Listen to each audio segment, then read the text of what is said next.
Professor Dhanapalan College of Science and Management, OMR, Padur. Admissions open for 2024-25. Virudhunagar தொகுதியில் ராதிகா வெற்றி பெற வேண்டி நடிகர் சரத்குமார் அங்க பிரதர்சனம் செய்து வழிபாடு நடத்தினார். அது நேரடி காட்சிகளை தற்போது பார்க்கலாம்.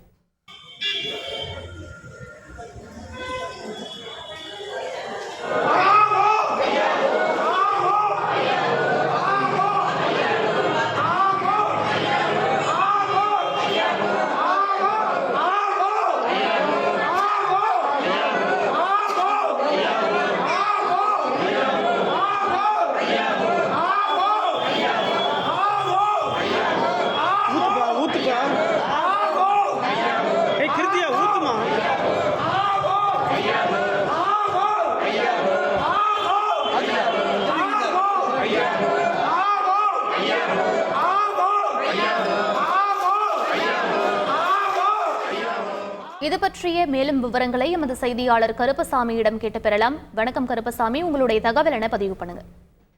வணக்கம்.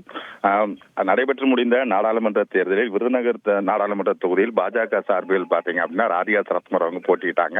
இந்த நிலையில அவங்க போட்டியிடுவதை அடுத்து ராதிகா சரத்குமாரும் மற்றும் அவருடைய கணவர் சரத்குமாரும் இருவரும் தொகுதி முழுக்க தீவிர பிரச்சாரத்தில் ஈடுபட்டு இந்த நிலையில் நாளை நாடாளுமன்ற தேர்தலுக்கான வாக்கு எண்ணிக்கை நடைபெற உள்ள நிலையில விருதுநகருக்கு வந்த ராதிகா சரத்குமார் மற்றும் அவருடைய கணவர் சரத்குமாரும் அருள்மிகு ஸ்ரீ பராசக்தி மாரியம்மன் கோவிலில் பாரத பிரதமராக 3வது முறையாக நரேந்திர மோடி வர வேண்டும் எனவும், அதே போல் ராதிகா பாராளுமன்ற தேர்தலில் அதிக அளவு வாக்கு வித்தியாசத்தில் வெற்றி பெற வேண்டும் என கூறியும் பராசக்தி மாரியம்மன் கோவிலில் நடிகர் சரத்குமார் அங்க பிரதட்சணம் என்பது இது பண்ணி அங்க பிரதட்சணம் செய்தார். மேலும் அங்கு அந்த அம்மனுக்கு சிறப்பு பூஜை மற்றும் வழிபாடுகளும் நடத்தப்பட்டது. மேலும் இந்த நிகழ்ச்சியில ஏராளமான பாஜகவினர் கலந்துகிட்டாங்க. விவரங்களுக்கு நன்றி Karuppasamy. Professor Dhanapalan College of Science and Management, OMR, Padur. Admissions open for 2024-25.